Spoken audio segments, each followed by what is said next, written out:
According to the U.S. Energy Information Administration, the United States consumes 25% of the world's oil, while only producing 10%. Yet also according to the EIA, 45% of America's oil imports come from the Western Hemisphere, with 21% coming from Persian Gulf countries.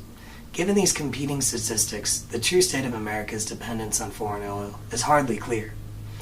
Debate on this issue often takes the form of support for energy independence or unrestricted competitive trade. However, these competing ideologies oversimplify the global concerns regarding imported oil while lending more rhetorical power to the energy independence argument with its action-oriented problem-solving approach.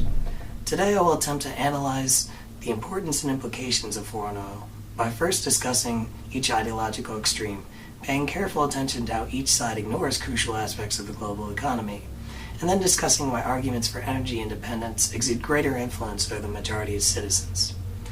Proponents of energy independence insist that vast amounts of petroleum imports politically and economically weaken the United States. Over $440 billion was imported in 2008 alone, according to Petroleum Intelligence Weekly, and opponents of this trade argue that it links the economic livelihood of this country to the whims of foreign and at times hostile nations. Many of these countries also violate international human rights agreements, yet America's hands are tied behind its back to correct those problems for fear of economic drawbacks. Furthermore, domestic alternative energy could break the cycle of reliance on limited fossil fuels, which the National Petroleum Council of the U.S. Energy Department predicts could run out as soon as 2030. These valid points overshadow, however, the importance of regional specialization and the potential for amiable relations that increased diplomacy can bring. Meanwhile, supporters of a free, globalized economy maintain that oil trade is necessary and beneficial to both sides. According to former 2020 anchor and Fox Business columnist John Stossel, money relinquished for oil is beneficial because, quote, we get useful oil for that money. Trade is a win-win situation, end quote. As a main staple of the argument for foreign oil, Stossel essentially iterates that oil trade occurs because it is economically viable, especially considering the cost of reconstructing the American infrastructure to account for other resources. Oil imports increase diplomacy as well, for, as Robert Bryce, author of Gusher of Lies, puts it, quote, energy independence means protectionism and isolationism, both of which are in direct contrast to America's foreign goals, end quote. Much like the opposition, this argument ignores increases in overall wealth and trading potential that only internal development can bring. While each side in the discussion on oil has its valid points and concerns, the domineering opinion is that America's reliance on foreign oil is undeniably dangerous. This argument takes precedence because of its emphasis on action rather than reaction.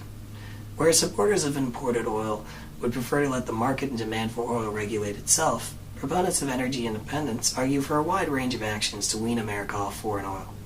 Such actions include import restrictions and more domestic oil drilling.